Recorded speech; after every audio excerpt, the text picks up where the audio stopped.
So hey everybody, here we are. This is the Idea Factory open mic sessions, and this is the second part of a three-part that we're going to do around the Clifton Strengths profiling toolset and how that can help you at this point in time. I'm joined again by Dahlia Sutrisno, coming live and direct from Singapore. How you doing, Dahlia? Good, Stuart. How are you? Yeah, I'm very well, thank you. Very well. Thank you. Yeah. Okay, cool. So we've put together this particular focus is going to be more about sales and how the strengths toolset actually comes together for a sales-based environment and the teams that work within that.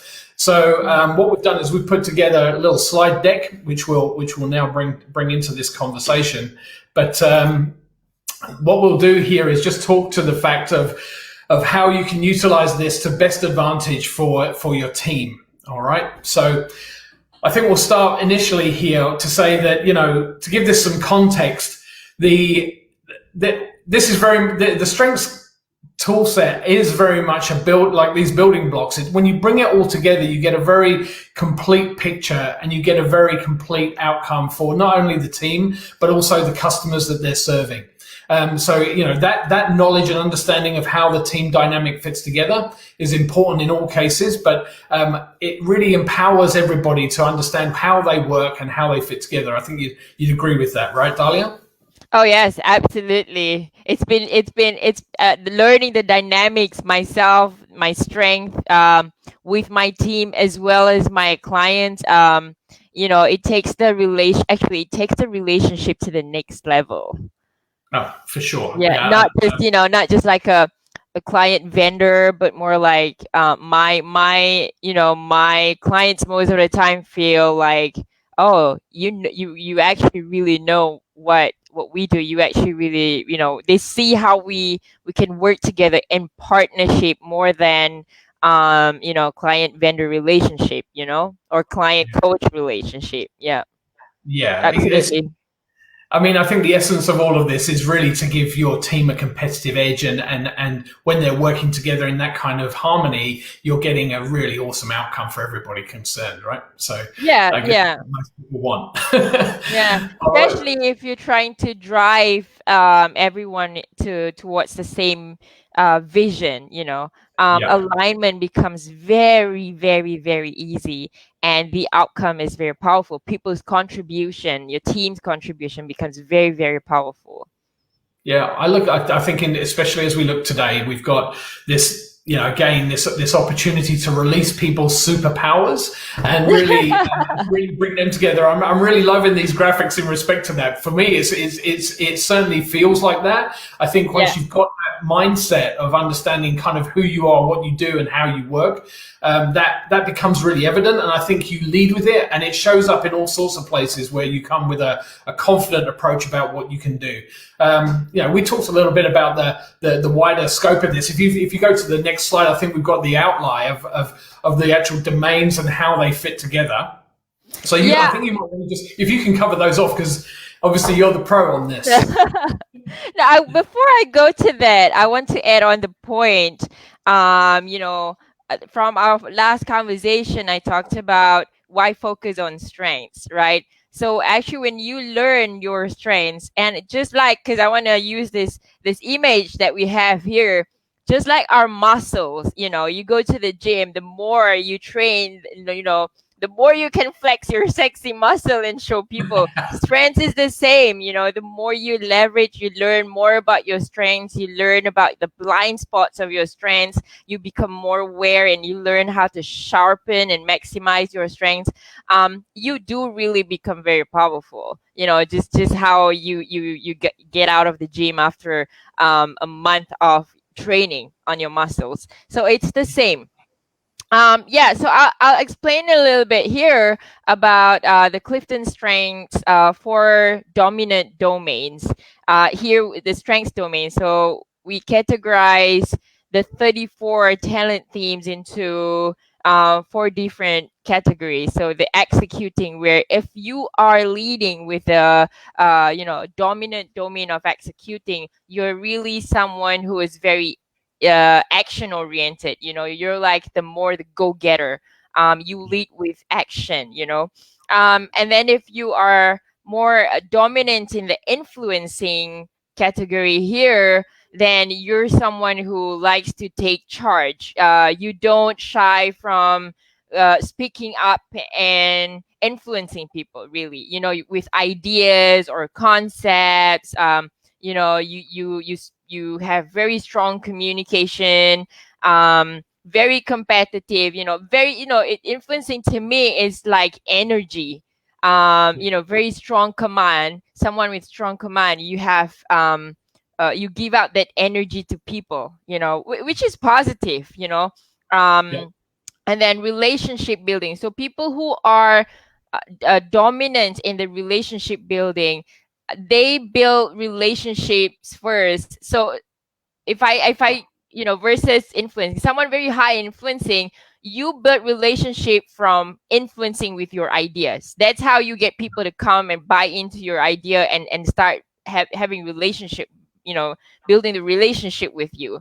But people who are driven and more dominant in relationship building, they need to have the relationship first before they actually can influence you with anything. They need to feel comfortable that, Yeah. okay, you're my friend now. Okay, we have harmony. I include you and your friends and your family and in your team. Now I can influence you. So people who lead with the relationship building, you need to establish the relationship first. You need to make sure that it's secured. And you see connection between yourself and maybe your vision and your mission, and your people. And then Yeah. people who lead with the dominant domain of strategic thinking. So here the bucket is called strategic thinking. But then we have, in strategic thinking, we have people who are strategic, but people who are just more thinkers, who are like more analytical. You are someone who has very high ideation. So you're very creative. You always develop new ideas, or you're very futuristic. You always think ahead from everyone else. So we have executing, influencing, relationship building, and strategic thinking. So my top 5 are competition and the influencing. I have another influencing, and my number 2 is maximizer. Then I have Yeah. achiever, learner in the strategic thinking, and focus in executing. What about you, Stuart? Yeah, look, it's intriguing this because I come from the strategic thinking side. So I've got strategic as my number 1. I have input as my number 2. Yeah. Then I go to individualization from the relationship building perspective. Then I go to activator from influencing, and then arranger from executing. So my like you, we're balanced in respect. We've got each of our, we've got a stronger 2, and then we've got spread across the rest, right? So as we pointed out in the previous conversation, how those things fit together when you've got the team dynamic was really intriguing. So if anyone wants to look back on that previous conversation, it's all there. But yeah, look, it's great, and I think that a lot of the things you've talked about, if we've got a sales lens on this conversation, the dynamics that are coming out of this are really what I'm hearing is salespeople. Like these are the guys that I'm familiar with. But having said that, it doesn't necessarily define those people, right? Those aren't necessarily the traits that we all see. And that's the beauty of it, that we all have those complementary pieces. So look, I guess we'll get to the next thing here, which is about how strengths drive high performance in a team, and how, when you understand this, how these things fit together for each of the team members, then you get to a point where you can start to achieve amazing things, right? So if we just move on, we've got some, if you look at this leap, right, it allows you to actually be confident in yourself, to make big changes and do things, because you get the support of everybody else who understands the place you're coming from, and more importantly, empowers you to be able to do that. So, I think that for me, when the guys that I've worked with, where we've had understanding of this and where we've been complementary to one another to get an outcome, and where I've been upfront about what I can actually bring to the table, it's amazing what actually you achieve as a result, right? So that's just Yeah. understanding. Sure, and with your confidence and the team's confidence, that's where you also build the confidence of your clients. If you're especially in the sales, right? Then you don't just want to sell. In today's world, you want to provide solution for your clients, right? So sometimes even your clients, before they're convinced, they're also quite fearful. Like, am I making the right decision with this guy? Why? People buy from people, right? So you look at 100%.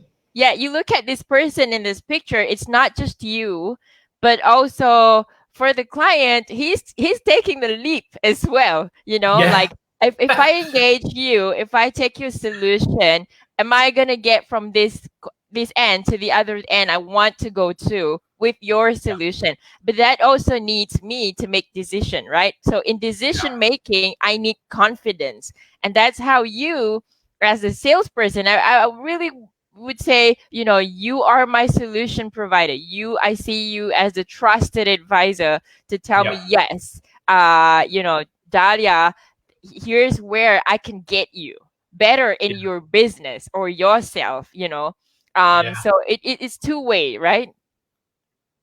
It's really interesting you picking up on that kind of that. I like this particular quote, by the way, in respect to that, because I think that nobody I've met in a sales world has really has been there just to be average. Nobody wants to do that. They're there to be awesome, and I think that if you understand this environment well, you can achieve that. But I loved your comment there about the customers on that journey too, because what I think that what you have to do is this allows you to really back up your story and showcase the stuff that you find out in this process, right? Once you understand your strengths and your capabilities, then you're in a position where you can be talking more confidently and then do the necessary actions to back that up. So I really like that. Yeah, it works for both B2C and B2B, Stewart, but more B2B, because B2C, if you're service, then, it's just easy. Because if I need to go go to the salon and get my hair done, I just walk in and see, everybody's has nice hair. So now I think I'm going to get nice. But then for B2B, it's partnership. It's more collaboration between you and your client, right? So your client needs to feel that confidence working with you. I'm going to take that analogy though, because I think where we're at today, right, in the current climate that we're in, and there's a lot of, I'm seeing a lot of businesses that are service industries that can't actually work right now. So hair salon's a great example. And what I'm seeing is that we're now looking at I'm seeing content being created from the teams in those environments that can't actually do their work specifically on a day-to-day. But these guys are amazing conversationalists in most cases. They get to understand their customer. They know exactly what it is they require. They go quite deep into their world in many respects, because they spend quite a lot of time in each moment where they're with them, right? Typically it's 2 or 3 hour session. So people get to know one another, especially if you've got regular customers. So what I'm seeing now is content being created that's really understanding and actually exposing a bit of the strength stuff, exposing the real technical stuff about these people, what they perhaps wouldn't know in those conversations. So, they look at it and go, yeah, everyone's got great cuts and that great hair and all of this stuff, and you're synonymous with that. But what people are now doing is using this opportunity to really underline and cement that kind of understanding, which I'm loving to see. Totally. Okay, so what do we have here? So look, this one slide for me particularly is what I think. If you're looking at the modern sales environment, I think this one exposes exactly what's required in respect of each individual area. And I think strengths has a lot to play in this, of how you actually approach it. So I'm just going to talk to this stuff. So if we look at mindset, it says today's modern seller must recognize that buyers have become better at buying faster than sellers have become at selling. So it says adapt or die to buyers' behavior. And I think that's absolutely correct. I think, like we're in an online world, things are happening so fast. So you have to be more relevant to your customer. Now, there are many ways to go through a process, right? And but because the process for the customer is changing and that buyer journey has changed so radically, we really have to look at what our process is and how we interact with that. So for me, like I look at this, that's my strategic coming through there. Right? That's how I apply strategic in that respect, because I look at what's changing in the market and how can I actually apply those changes to give my customer a more detailed set of information. So how can I make myself more relevant to them so they think of me as the first person? Yeah. Well, this ties in quite nicely with brand here, because it says establishing a personal and professional presence online with a social profile which drives prospective buyers to engage with you. So when we look at the LinkedIn environment specifically for this domain, it's unparalleled in respect of how it delivers these outcomes. So I think, getting your story straight there, and it's so that it mirrors who you are in real life. So you become this, you get this ability to talk about your real self, and you get this ability to really showcase what you do, be it in, multimedia version. So you can have video, photographs, whatever it takes. This is a great way of growing your own personal brand, right? Yeah, and like I mentioned earlier, Stuart, people buy from people, So if you come authentic and your personal brand is authentic, and you speak what you believe, because you're selling, but then you're selling a solution or an idea. And if your profile, your personal brand actually speaks what you believe, in your solution, it's easier. It's so much easier for someone to say, all right, I'll speak to you. Let's have coffee. I'll give you 5 minutes of my time. I'm very busy, but I want to listen to you. Yeah, I look, and you have that ability to for that 5 minutes now is actually more valuable for people to not do that, right? That used to be the cadence and the standard way of doing things. So you get customers that are doing, a dozen coffees a day and that kind of thing to understand what's kind of got the feet on the street word is and all that kind of stuff. That's not happening now. People are so fly to that. They recognize how much time that's eating up. So they're really looking to how you change this. Now, the next section is about find and engage, and actually looking to how you share valuable information. Now, be that it's very, very pointed at that customer, or it's maybe a more generic view of the world that you present. But, there is ways of actually carving that off so you can be very specific to them. So you're front of mind in all conversations, right? I know this works because I've used it myself, and this has been great outcomes as a result of using this technology to deliver that.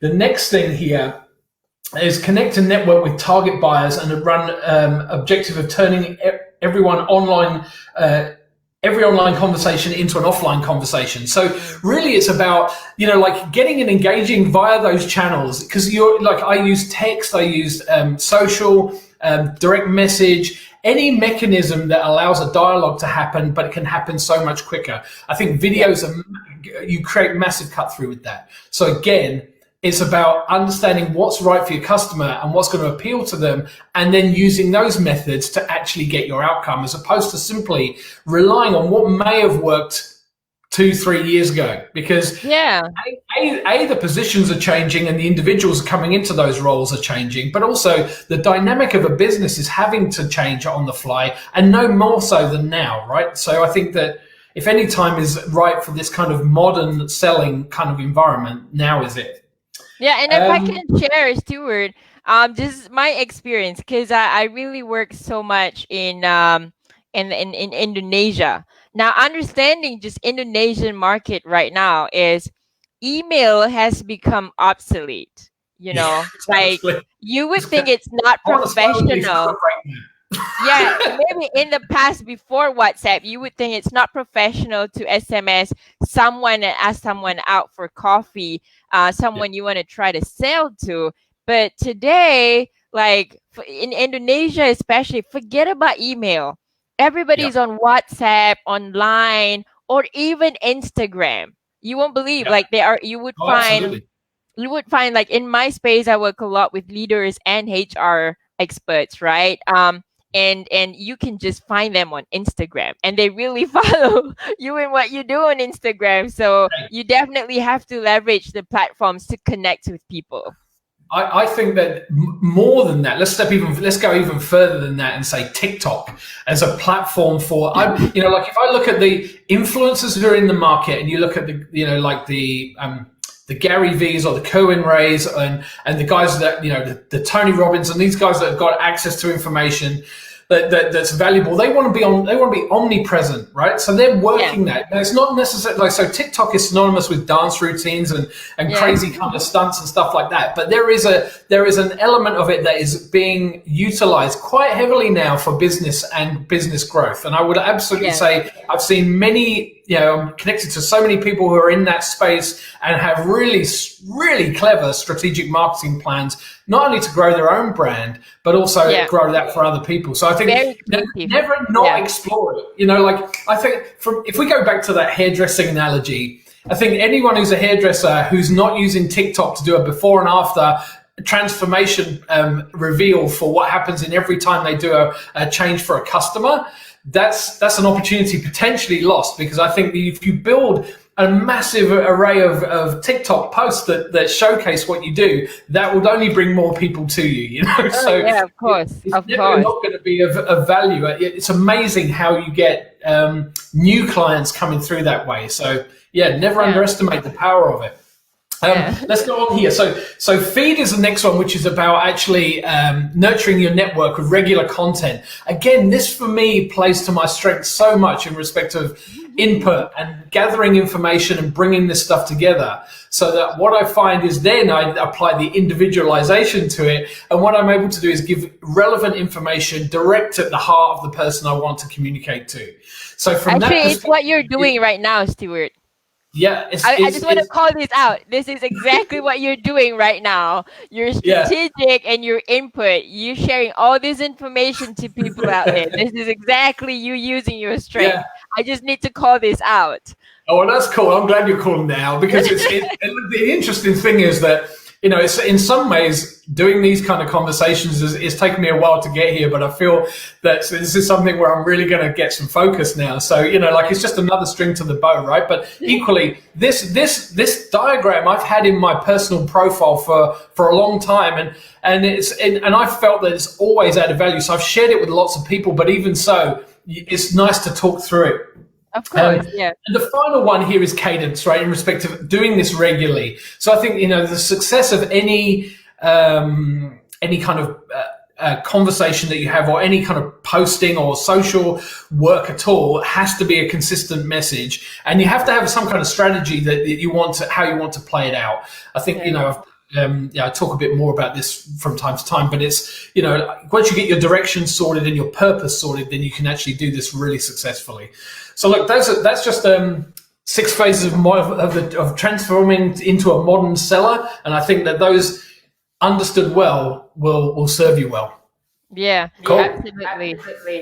Right. So look, some supporting evidence to this. So, there'll be some people out there who their strengths are probably more about data and stats and that kind of thing.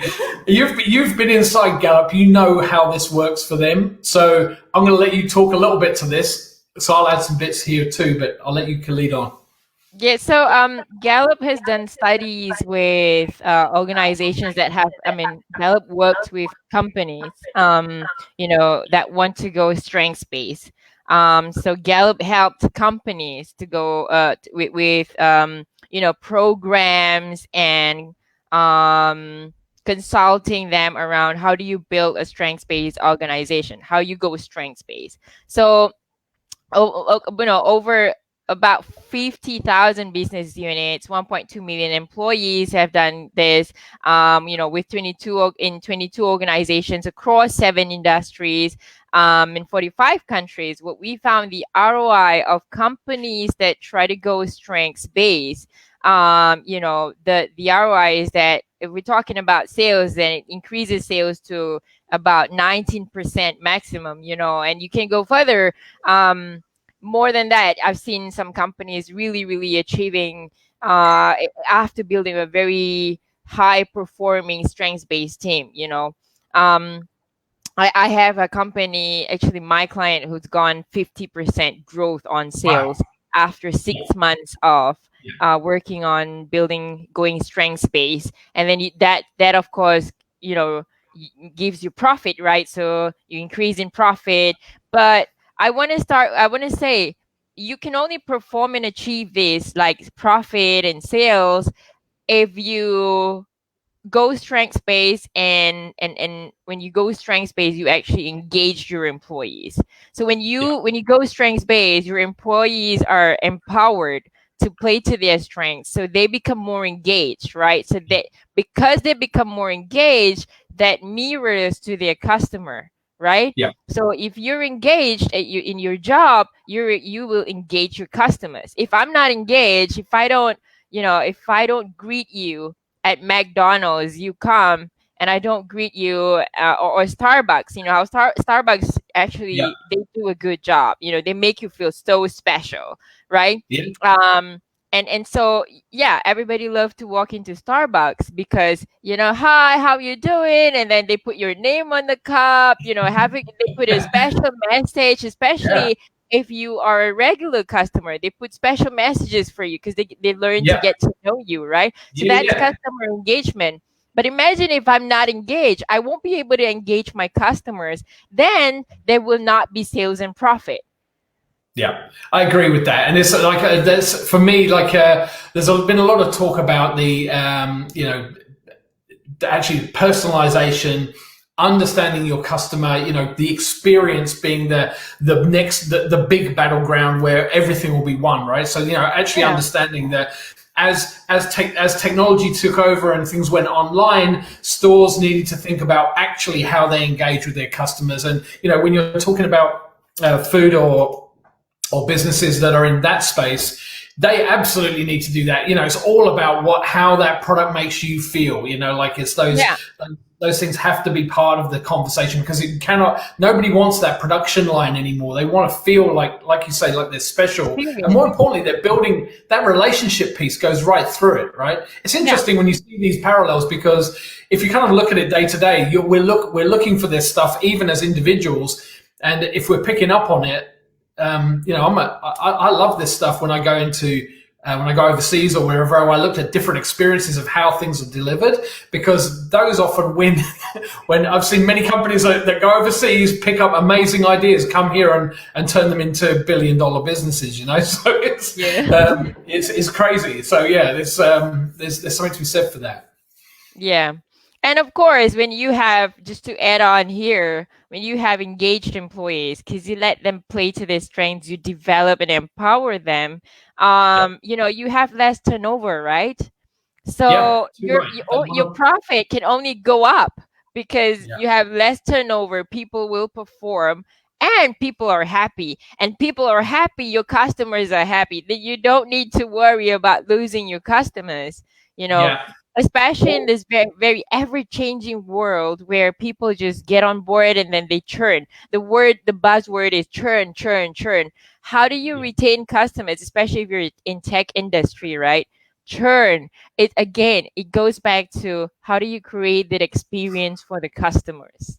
Yeah, you want to create. Yeah. It's like, so you want to create fanatical advocates inside the business. Yeah. That will, when it's that concept of when they leave, they're almost like sometimes in businesses there's this kind of moment that if you leave, you're kind of ostracized, and what you want is those people walking away saying, I love this business, but I've got an opportunity to do something else, right? So Yeah. that's the story that's most valuable to that organization, because what happens is they high five somebody on the way out and say, this is an amazing organization. All of a sudden, they've got another person coming through the door who's buzzed, who wants to know about it. Equally, you want your customers talking like that Yeah. about your organization, and like, why aren't you working with us, this business? Because I tell you what they do for us. Like those kind of conversations you can never Yeah. put a price on. No. I No. love that. And that's your you talk about advocacy. It's your brand. Yeah, Your customers speak for your brand. You yeah, save money on marketing too. yeah. Well, for sure. Yeah, amen to that. Yeah. So All right. yeah, on that, I want to also share another thing that we found, like your management approach really matters. So we talk about, like, at Gallup, right? Yeah, We Gallup talk about people don't leave companies, people Yeah. leave bad managers most of the time. People work with really, really renowned companies. Like I work with Microsoft, I work with LinkedIn, I work with Google, right? But people still leave. And most cases, people don't leave organizations because organizations are bad. People leave organizations because their managers manage badly. And Yeah. from Gallup study here, I'm showing is so there was the study done, and people are asked, to say if their supervisor actually or manager focus on their strengths or positive characteristics, or if you have a manager or supervisor who focus on your weakness or your negative characteristics. So basically, a lot of managers most of the time will pick on you, especially during performance review, like, oh, you're still not doing this right, oh, you're still not doing this right. Yeah. And for those who have neither, they get neither from their managers. So we believe, Gallup says that they've been ignored. So if you just look at this, those who are, 61%, you have higher engaged people, who have received Yeah. development focus on strengths from the managers. Yeah. But if you have managers who are focusing on your weakness, it's still better. You Yeah. have 45% engaged. But if you totally ignore, then you can close your business. It's a dramatic outcome, eh? It's a dramatic shift. Interestingly, look, I've come from the, I've been, I guess, fortunate to work in many different environments, but kind of the previous role was more around agile and working in an agile kind of environment. Yeah. Although, it wasn't, agile in its kind of definition sense. It was a version of it that was applied to the business that made sense for how our organization functioned and worked, which is great. Yeah. And what it did was it empowered more people to be more at the other end. This kind of focus on strengths. We didn't use strengths particularly as a discipline, but having said that, it didn't stop people actually understanding what it was and actually leaning into it. So it did give some great outcomes in that respect. But what I'll say is that kind of understanding is more of a modern practice. I think that the traditional work environments that we're seeing, where you've had managers who are kind of that. They at the performance review are then, not as necessarily supportive as they could be. I think that is shifting a bit. I'm definitely seeing that tide change in respect to larger organizations taking on that approach and using it in a way that they can promote people. But there's always room for improvement in that way. And I think that's the concept behind those kind of environments too, is that continuous improvement. But we talked a little bit about this in the last video, but we talked about being a better version of yourself. And I really like that. That's a mantra for me in respect of how things should show up. And in the agile work environments, that's typically the way things go. So I think, you've got to look at that. And people who are in chapter lead type roles really take on that mantle of improving the teams that they work with and are really supporting them. So that servant kind of management is really what's starting to play out now. So maybe that's a lean more towards this, but having strengths as a fundamental understanding is always a stronger viewpoint. Yeah, it's a positive psychology approach. I would not also say that a manager should ignore the weakness, right? But if you go with the strengths approach first, you would know how to also positively position and communicate around the weakness. So I'm not here saying ignore the weakness, because if you see, even if you focus on the weakness, you still have engaged people because people want to improve. They want to know, right? But if you go with the positive psychology approach first, let's approach with strengths first. Your conversation, you giving feedback on the weakness also turn to something more positive and constructive when you're talking and addressing the weaknesses. So I'm not saying ignore the weaknesses, but if you go with the approach of positive psychology, going into strengths first, how do you maximize your strengths and how that strengths can, in that conversation from a manager to a team member, that becomes very, very positive. Your team member will be more open to listen to your feedback on areas they need to improve. which is actually the weakness. So that's that's how it should be. If I mean, Stuart, if a manager comes to me and say, Dahlia, you suck at this, you need to change this, I already have a wall up. Like, can we finish this quickly? Like, are you appreciating anything else that I've done, or just this? Is this all you see in me? This is all the value you see that I bring to this? No, I have contributed. Why don't you recognize that first? Yeah. No, you're right. The process needs to be in place that actually allows that conversation to be meaningful, right? It can't just be for one dynamic. I know you've got this. There's actually this book has been written which outlines a lot of this thinking, right? Yes, absolutely. So people can actually buy this book, Strengths-Based Selling, to learn more about how you can, play to your strengths in selling. Yeah. Awesome. Back to if you're an executing person, how do you execute it with your team and your clients? If you're more in influencing, how do you influence your team to execute for you? Yeah, for sure. Yeah. So let's talk about team dynamics, Stuart. Yep. So yeah, like I guess once you've got the understanding, you've gone through the process and how the team dynamics start to fit together. I guess this is where the rubber hits the road, right? So, I mean, the teamwork and the dream work that they talk about makes the dream work. I love that. Yeah. So what does it bring together? Well, it allows that common knowledge and understanding, right? It allows the team to be on the same page, to have a purpose that goes in the same direction, and more importantly, it allows everyone who knows who's the best person to contribute to any certain project. So who should lead with X customer? Who should lead with Y customer, for example? Once you actually understand that, it gives that person a sense of opportunity, because they're playing to the environment where they're going to thrive.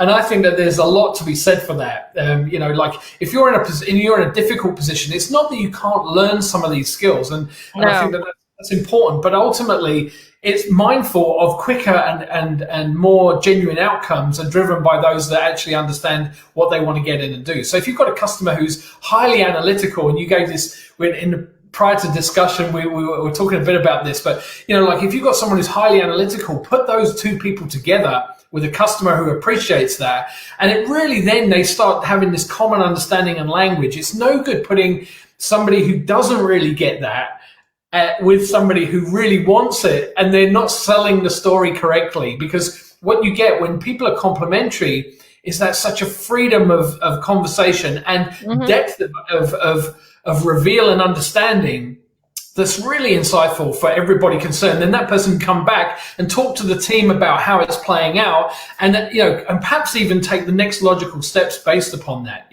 That's huge, and I've certainly seen that play out. I like this. Sorry, just if we go back, back onto that previous slide. If you just click out of that one there for me, and we say it catches team members doing the right things. And this is that bit you talked to before about people understanding where their strengths are. You promoting that and talking to people, so that's valued. The appreciation that you're getting out of it. Everyone's motivated as a result, and then you're mindful of where you're going to be strong and where your blind spots are. So those things need to be revealed. We're not saying ignore that, but it definitely needs to be something that's not the primary. It needs to be there, mindful, and others to know that.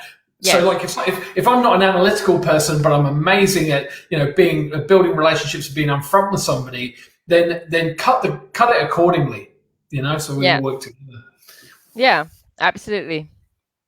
So that little diagram there was just simply a view of kind of how things play out. It wasn't that it's necessarily been put together, but I like the concept of this in respect of it. It talks to this engagement of catching people and bringing them together so that they're doing the right thing. So I really, really like that.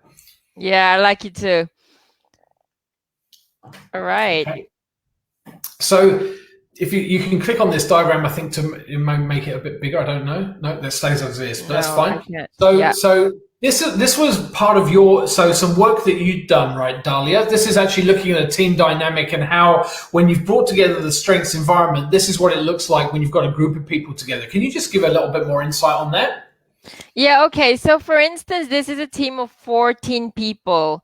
And together, collectively, the strengths of this team, they're really, so imagine this is a sales team of 14 salespeople.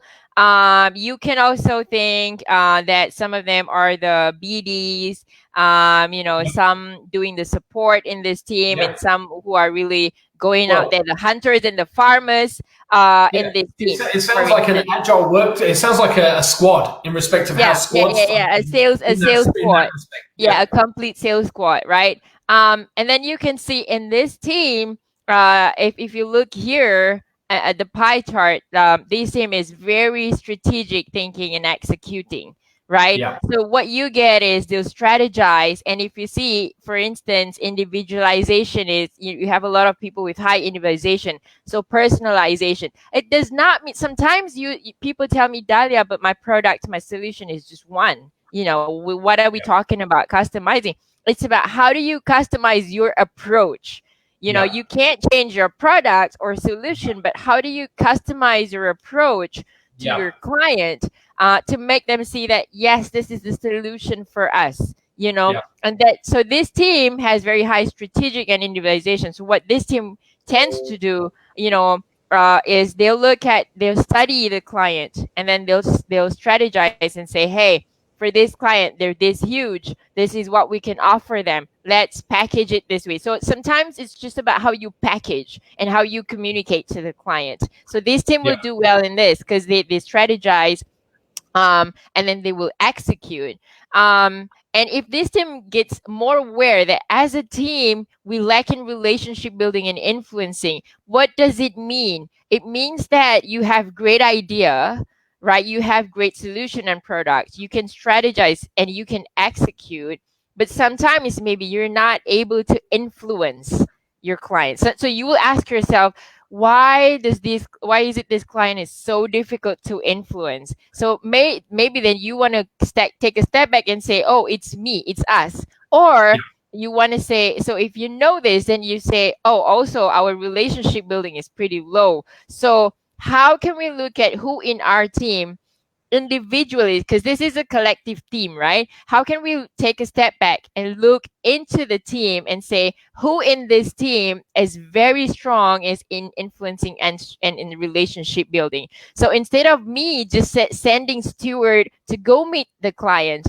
now I will strategically say, Stuart, because you're the strategic thinker, you bring the concepts, you know what you want to do. I'm going to put another person from the team who's very strong in influencing. For instance, Carrie. I'll send Carrie to go with you because she will complement you with the influencing. Yeah. Right? Then I'll strategically put Ronald with you because Ronald is very relationship building. So as a team, three of you, right? You go, Ronald, this person, we have 4 stakeholders we're meeting today. You're gonna really build relationship with these 4 people, and then Ronald will be like, what do they like? And you as the individualization and strategic person, you go, hey Ronald, this guy, the CFO, he likes golf. Oh, the CMO, she's always wearing pink. She loves pink. Maybe Ronald will come in pink. Yeah. But that's how you look at the dynamics of your team. But okay, so 2 things here. One is you become more aware as a team. Not only that we're low in influencing and relationship building that will impact the client, this also means internally we're not able to influence one another.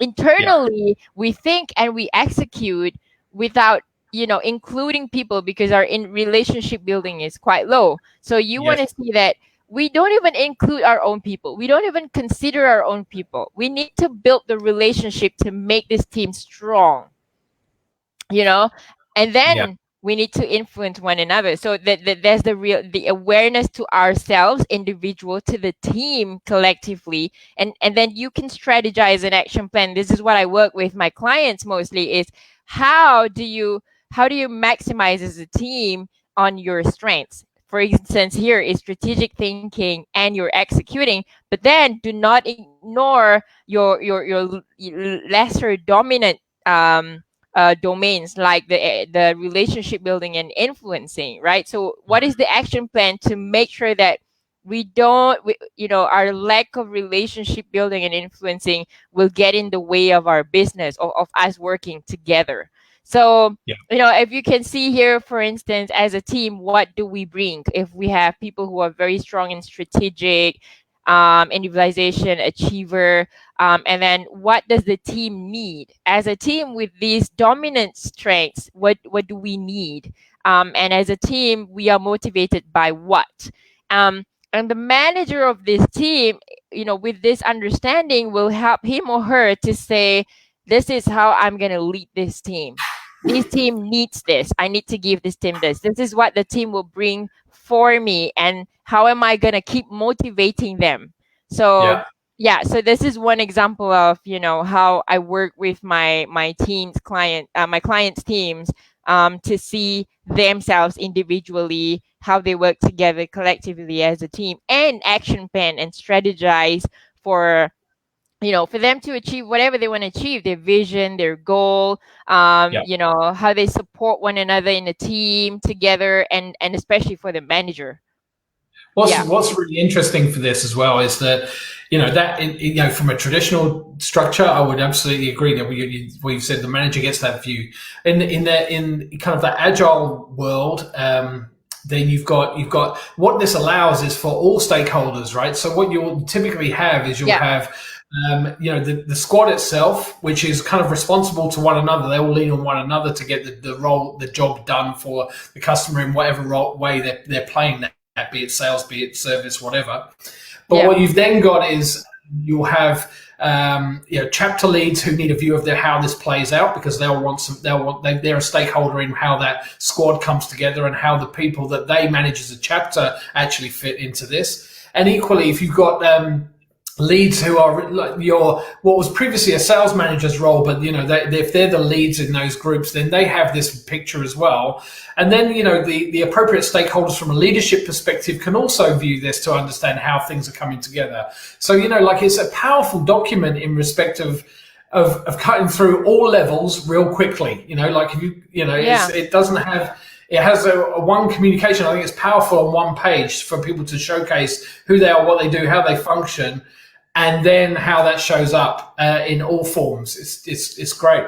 Yeah, and this is one powerful, just this itself, Cascade, is one powerful tool. Just this, if you've taken the Clifton Strengths assessment, you have from Gallup, you have many pages, to your results. But this one piece for the team, this alone has created many powerful conversations within the team.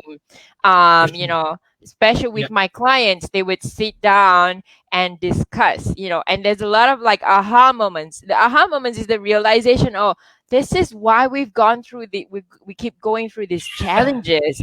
For instance, for a team like this that's very executing, they go like, man, we're so reactive. When something happens, we just strategize and hit it. We forget to think about who are the stakeholders.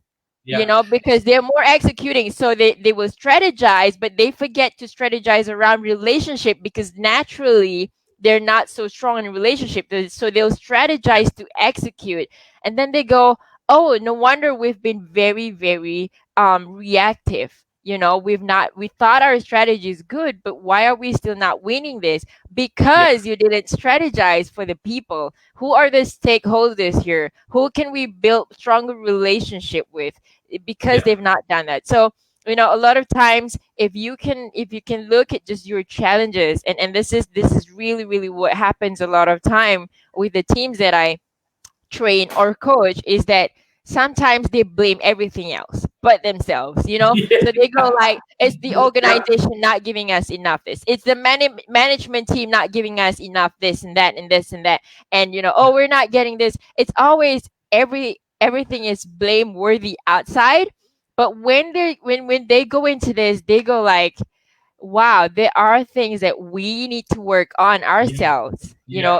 these take challenges. responsibility for it, right? So Yes, so it it creates gives them something to work with. accountability. Yeah, Yes, I love yes, that. absolutely. For me, I absolutely get that, and I think that that power of when you've got even if you've got an unbalanced team, right? So what this can also highlight is maybe you've just got too many of one discipline or one domain in one team, which is unbalancing it. Just by shifting some people around to Yeah, share the love and share the capability, then all of a sudden you get this far better outcomes as a result. And I think that that's really interesting when you look at typically like business development type roles and what they bring to the table. Is is the right crew working with the right people? Should they be fixed to a team, or should they be floating and moving around, for example? Should they be in different opportunities because that makes more sense? These are, yeah. I think this helps highlight those questions really, really easily. And more importantly, the dynamic then can be streamlined for a better outcome, Yeah, and go. I want to go back to your earlier point, Stuart, because when you look at this together as a team, there's the claiming of, oh, this is who we are. So it's not about me or you. It's about us. Yeah. You know, and Yeah. then it brings to this, Stuart. That everyone knows who's best person to contribute to the project, but also now it makes everyone feel appreciated because, Yeah. like, oh, this is your value, this is what you Yeah. contribute to the team. Yeah. And so you can appreciate the person for the individual unique strengths, but also, here, this is very important, allows everyone to be aware of their blind spots. Now it becomes, feedback becomes more positive and Yeah. constructive. Like, I would be more open to accept the feedback because I realize that you appreciate my strengths, you appreciate who I really am and what I contribute to the Yeah. team. And now I want to give more. I want to contribute more to this team, right? So can you highlight my blind spots to me? And I will be so open to listen to you Yeah. because now I see how I can be better, Yeah. Well, it's that instead of why are you looking at my acknowledgement. mistakes? Well, the acknowledgement of that really just then adds further value to the team and how the team functions, right?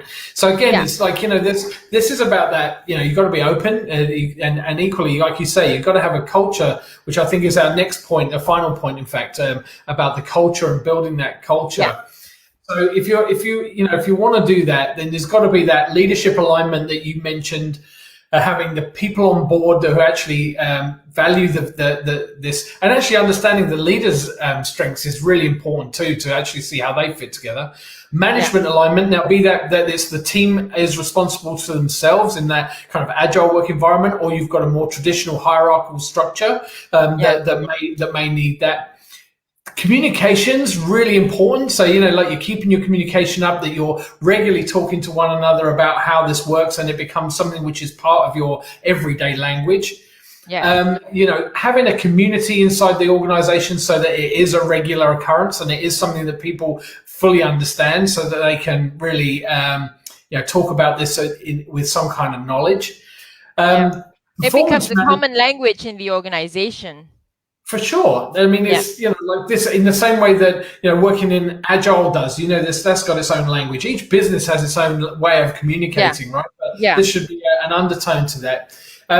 Performance management and understanding kind of how this fits for your organization and, spotting individuals and having either the team responsible for assisting and managing them through a process, but having that understanding of where they're coming from and what the strengths are is going to be important in that. Coaching to understand, where the focus needs to be, pushing forward so that people around can understand that. So, how you work with the individual, but how that individual then works in the team.